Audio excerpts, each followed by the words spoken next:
A fiery horse with the speed of light, a cloud of dust, and a hearty Hi-Yo Silver. The Lone Ranger.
With his faithful Indian companion Tonto, the daring and resourceful masked rider of the plains led the fight for law and order in the early western United States.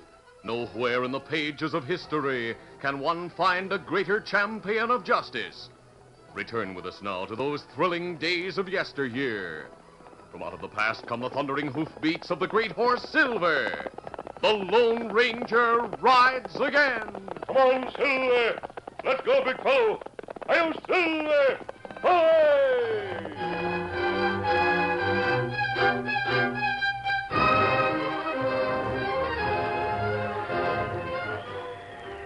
A blizzard swept out of the north and beat across the plains. The howling wind drove great gusts of snow against four troopers, who drew rein in front of a small ranch house. Sergeant, are you sure this is where Carrie's mother lives? Yes, I think it is. We'll know for sure in a minute. It's a fine night to be hunting a thieving deserter. Macy and Hawks will stay with the horses. Stevens, you come with me. Right, Sergeant. Sergeant, be all right if we take the horses around to the side of the house where there'll be some shelter from this wind? Yes, of course. All right. Come on, Nick. Come on. Get on. Well, someone is moving around inside the house, Sergeant. I hear him. Do you suppose Jack Carey would be fool enough to come straight home after deserting from the army? Anyone foolish enough to steal cash and desert's foolish enough to do anything. You should know he couldn't get away with it. He must know this is the first place we'd look for him. Well, he couldn't go far without a horse. He didn't have one. He might stop here to get one. Someone's come to the door. I sure hope it's warm inside that house. Yes? Oh, soldier. Mrs. Carey? Yes? I'm Sergeant Brelt. May we step in? Oh, yes, Sergeant, do come in. It's a frightful night to be riding. What about those other men? Don't they want to come in and get warm? They're guarding the horses. You better close the door. Oh, yes. Have you lost your way to Fort Benton? No, ma'am, we haven't lost our way. We just came from the fort. Oh. We came for your son. Jack? He's here, isn't he? Why, no, he isn't here. Isn't he at the fort? I'm sorry to have to tell you, Mrs. Carey, but he's not at the fort. He deserted. Jack? Deserted? Oh, no. Furthermore, when he left, a payroll of $3,000 left with him. You mean, Sergeant, do you mean to say my son stole a payroll? I can't believe it. If he's here, Mrs. Carey, we'll take him back with us. There's a mistake, Sergeant. There must be a mistake. My son Jack wouldn't desert, and I know he wouldn't steal money. I'm sorry, ma'am, but those are the facts. He's not the first to desert, Mrs. Carey. We've had half a dozen men do the same thing during the past few weeks. You see, Mrs. Carey, there was a man named Dealer, Dirk Dealer. He was the first to leave. He's hiding out somewhere in the hills. The captain thinks the men who left after he did have joined him. Regular outlaw band. But not my boy. Oh, no, no, no, Is Private Carey here? no. No, he isn't, Sergeant Braddock. Have I your permission to search the house? You doubt my word, sir? Mrs. Carey, I'd be glad to take your word, but... Well, the captain will ask if I made a search. Sergeant, I give you my word Jack is not here. Mrs. Carey, what's on the other side of that door? It's only a woodshed. Jack isn't in there. Sergeant! Sergeant Brill! Open the door, Stevens. Yes, Sergeant. Sergeant Brill. What is it, Hawks? Macy and I took the horses to the side of the house to get out of the wind. Well, what about it? Well, 2 horses are standing there. What? Wait, listen to Big me. horses, a white one and a pink. Dirk Taylor and Jack Harry. No, no, no. Stevens, search this house. Please, Sergeant. Start with that woodshed. Hey, what? Leave your guns in leather. Hey, what? Don't draw unless you want gunplay. Steady, boys. He's got the drop on us, but it'll do him no good. Are you one of Dealer's gang? No, Sergeant. You better close that front door to keep the house warm. Mrs. Carey has no one to cut firewood. Close it. Now then, mister, you'd better give an account of yourself. Who are you? Why'd you hide in that woodshed? And why are you wearing a mask? Even though I hold the gun, Sergeant, I'll answer some of your questions. I came here to meet a young friend. He hasn't arrived, so I assume he's lost in the storm. An army deserter? No, he's too young for the army. That's why I'm concerned about his safety. I'm anxious to start looking for him. You were hiding in that woodshed. I wanted to avoid a lot of explanations about this mask. Now we must leave. We? You and who else?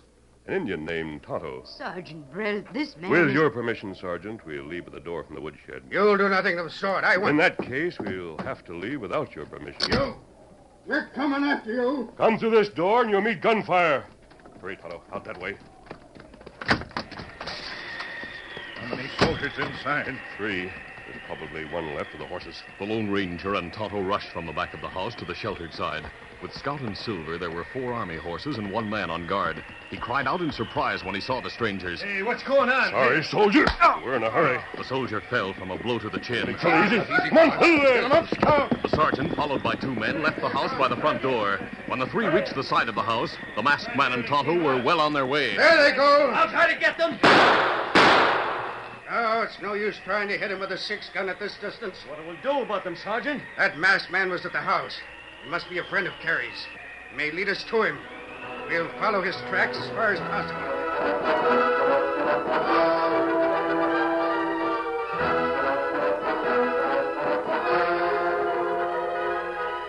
For some time, the Lone Ranger and Tonto rode hard into the teeth of the storm.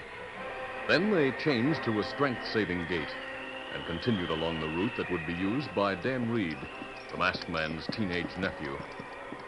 When they entered Kent Canyon, they found shelter from the wind. For the first time, conversation was possible. You think something happened to Dan? Dan knows how to take care of himself, Tonto. I think we'll find him somewhere in this canyon, waiting for the storm to die down. Ah, plenty sheltered places here. We'll watch for a campfire. I'm sorry to hear about Jack Carey. Ah, him not bad feller. His army record has been good. I can't believe he would become a deserter and a thief. Plenty other feller desert to join dealer gang. I doubt if Jack would join a gang of crooks. Why army not catch dealer? Scouts have been combing this country for weeks trying to find him. He's holed up somewhere in the hills. Maybe him Tonto, get... look ahead. On the south side of the canyon. You see a light? Ah, me see it. Maybe Dan camped there. Come on, Silver! Get him up, Scout.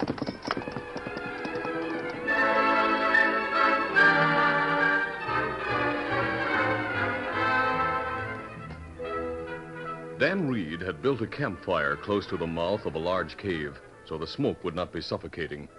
The cave was large enough to hold a number of men and their horses. But with Dan, there was just one individual. His name was Jack Carey, and he wore the uniform of a soldier. There's no use talking to me, Dan. I'm through with the army. Jack, why don't you take a blanket to the back of the cave and get some sleep? We'll talk in the morning. Sleep? I've been sleeping. I was sleeping when you found me in the snow and dragged me in here. I don't want to sleep now. I want to talk. Golly, you had a narrow escape. You might have frozen to death. I know. You saved my life. Oh, I wasn't thinking of that. Maybe you should have let me die. You're so fond of the Army. You and I are on opposite sides of the fence. Jack, I don't- once thought the way you do. I thought the Army meant serving the flag and living with brave men and wearing a proud uniform. I didn't know the hardships. Jack, why don't you... Frozen hands, standing guard in winter, chasing redskins. That's a job for men. Stronger men than me. No, I couldn't do it. I wasn't man enough. I was just plain yellow. I think I hear a couple of horses coming this way. What? Troopers. They're looking for me. I've got to get away. Wait, Jack. Those men aren't soldiers. Those are my friends. One of them will be wearing a mask, but don't ask questions about it because he's no crook.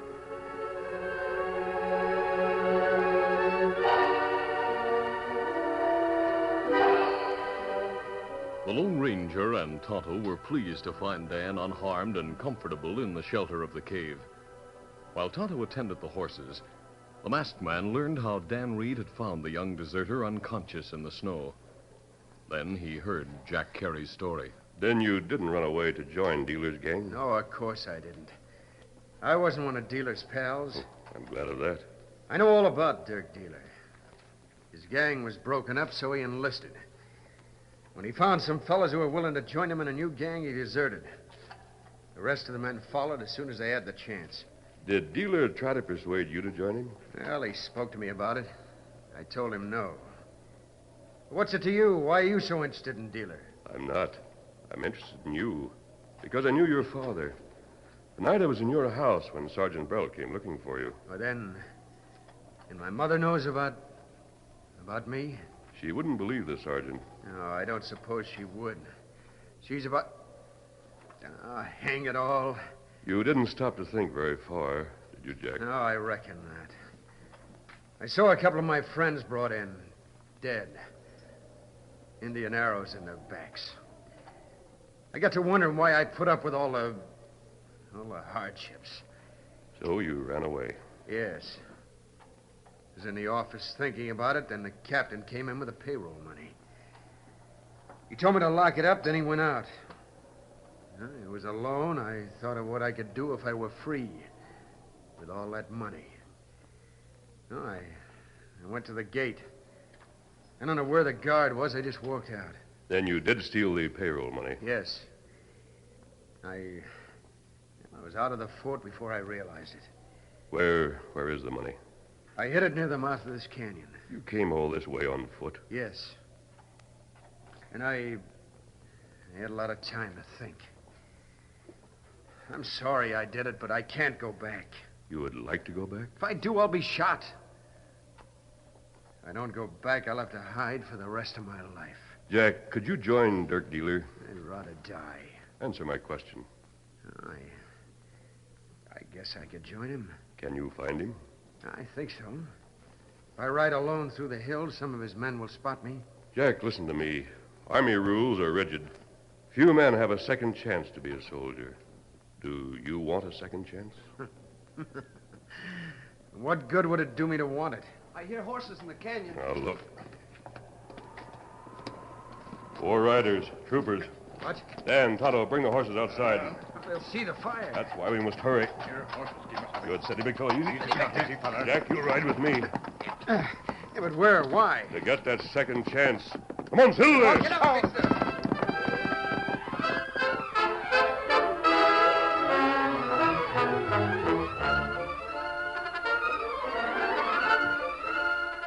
The curtain falls on the first act of our Lone Ranger adventure. Before the next exciting scenes, please permit us to pause for just a few moments.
to continue.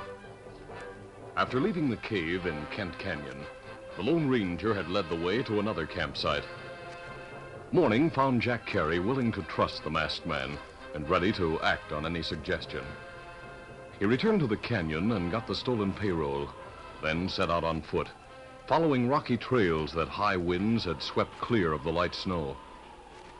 Through the morning, he traveled higher and higher into the rugged mountainous area that furnished countless hideouts for men who were dodging the law.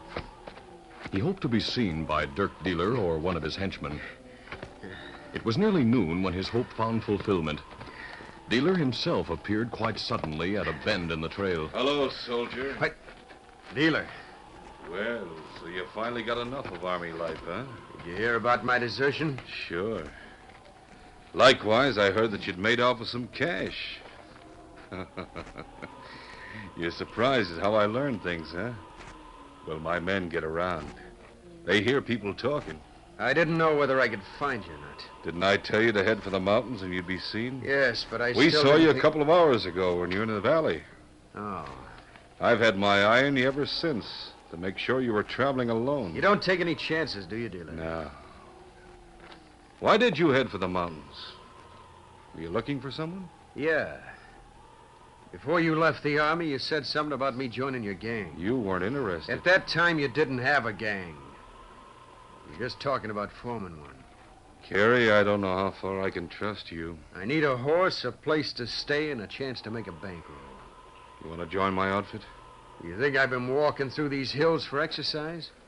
Did you bring that payroll money with you? Sack on my shoulder isn't full of food. My horse is behind that rock over yonder. Come on. Far to your hideout? Now. Easy, boy, easy. You have to ride behind my saddle till we get to camp. I'll give you a hand up. Yeah, right. You all set? All set. Get up there. Come on. Get up.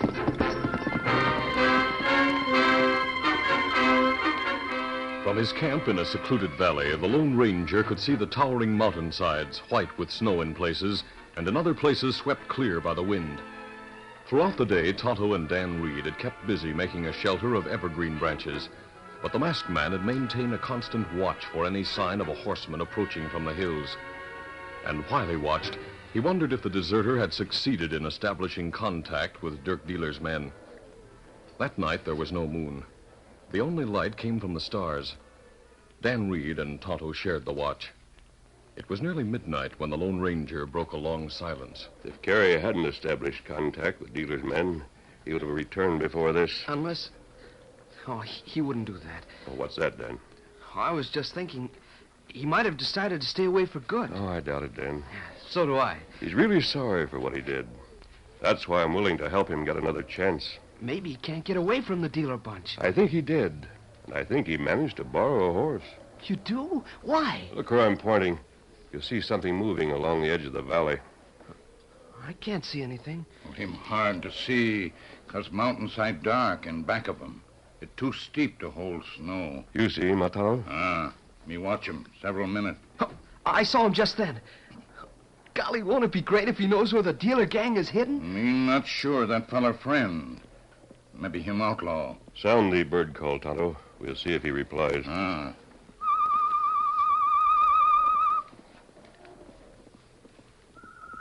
He did reply. That's Jack. Tonto, will you put the saddle on Silver while I'm talking to him? Me fix him right away. Dan, you come. Right. Ho, ho, ho, ho, boy. Hi there. Hello, Jack. Did you have any trouble, Carey? No, not a bit. Everything went slick. Good. I walked through the hills until about noon, then Dealer showed himself. I rode double with him to his camp. Did it look like a temporary camp? Well, it didn't look as if he planned to move right away. He's fairly well established. There are a lot of rocks that offer protection and a spring for water. The men have built shelters. What happened after you arrived? Dealer knew I had the payroll. How did he know it? Well, his men disguise themselves and go into town. There they buy what they need and pick up information. What did he do about the payroll money? He took some of it in exchange for this horse, and most of the rest is evidence of my good faith. Did you have any trouble slipping out of the camp tonight? No, it was easy. The horses were tied some distance from where the men were sleeping, so no one even heard the horse. Good. Here's Silver. Him ready. Jack, you stay here while I ride to the fort. When I return, I hope to have enough men to capture Dealer and all his pals. Golly, do you think Colonel Boyd will give me another chance? I hope so. I'll see you later. Easy. Steady. Come on, through there.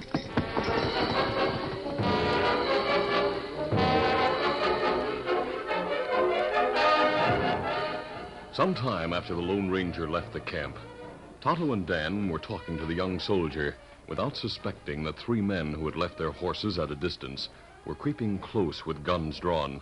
Suddenly, there was gunfire. What's that? You, Carey! Come out of that lean-to with your hands up and bring your friends with you. Who's that? Where is he? Must be at sight of lean-to near horses. Come out right away or we'll shoot your horses. That's one of Dealer's men. He's called Butch. Hurry it up. We better go, or horses die. We're coming, Butch. All of you come out and keep your hands up.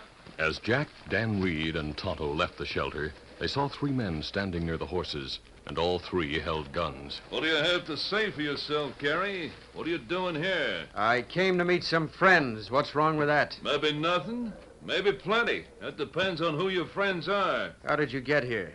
Dealer woke up and noticed you'd left camp. He sent the 3 of us to follow your tracks. He figured you might be planning on telling the army where we was hid. Do these friends of mine look like soldiers? Who are they? This is Dan Reed and this is Tonto. We come to mountains. Look for Dealer. Well, you're going to see him. We're taking all 3 of you to camp. Steve, I'll keep them covered while you take their guns and tie their hands. Righto. Pete, you go get our horses. Now, see here, Butch, there's no reason to tie us. You have any complaints, you make them to Dealer. Tonto seemed to have considerable trouble handling his horse while his hands were tied. Several times during the long, winding trip to Dealer's camp, scouts swung from the trail, but finally the prisoners and their captors reached the mountain hideout. Dealer was waiting inside the largest of the several shacks. Jack Carey sounded angry. Now, look, Dealer, what's the idea of sending Butch to bring me back like a prisoner? I told him to bring you back, that's all. I figured it'd be safer to tie his hands, boy. He acted as if he thought I'd run away from you. As if I'd be likely to do anything like that while you're holding most of my cash. Who are these 2? Friends of mine.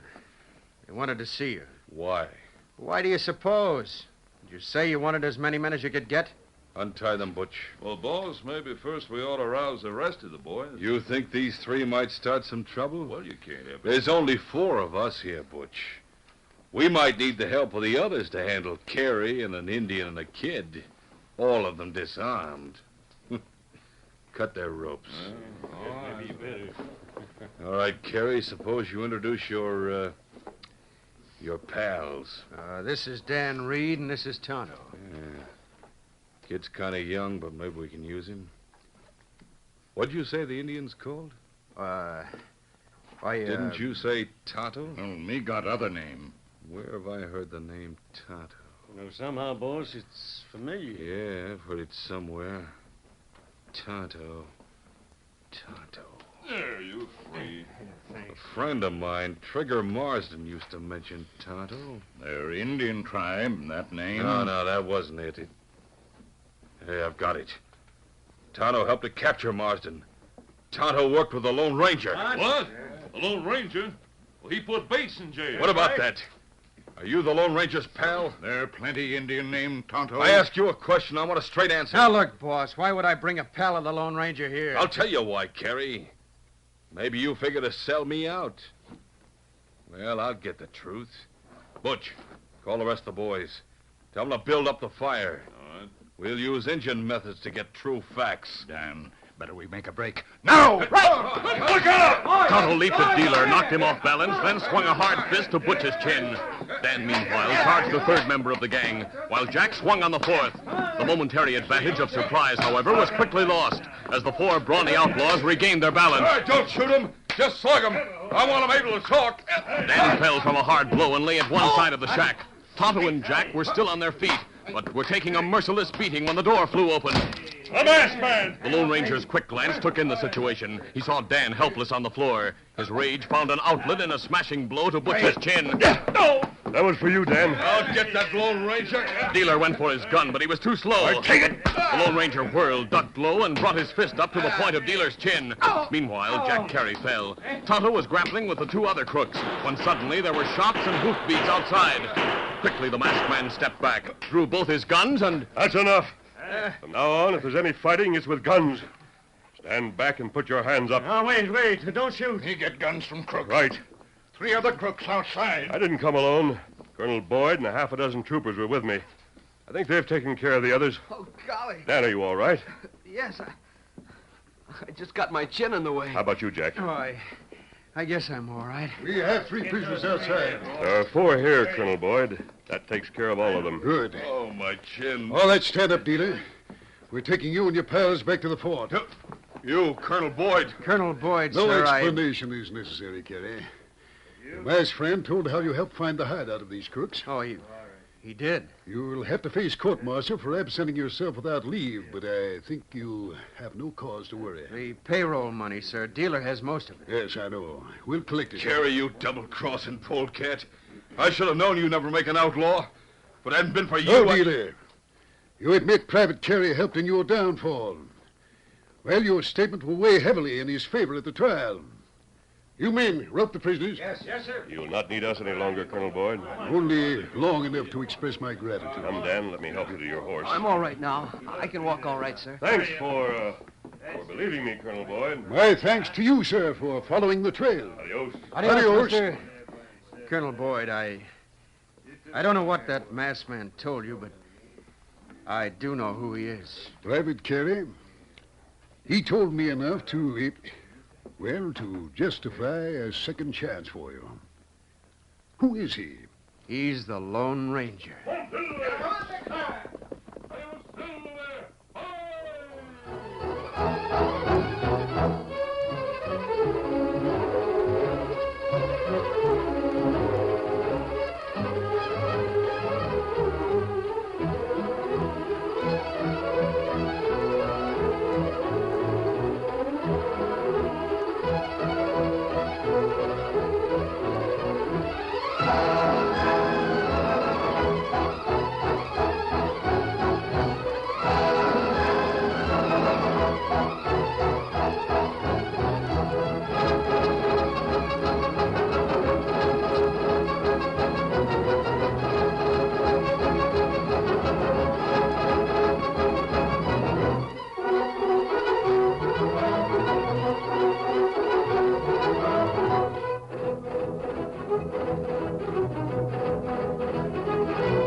This is a feature of the Lone Ranger Incorporated, created by George W. Trendle, produced by Trendle Campbell Enterprises, and directed by Charles D. Livingston. Tonight's drama was written by Fran Stryker. The part of the Lone Ranger is played by Brace Beamer.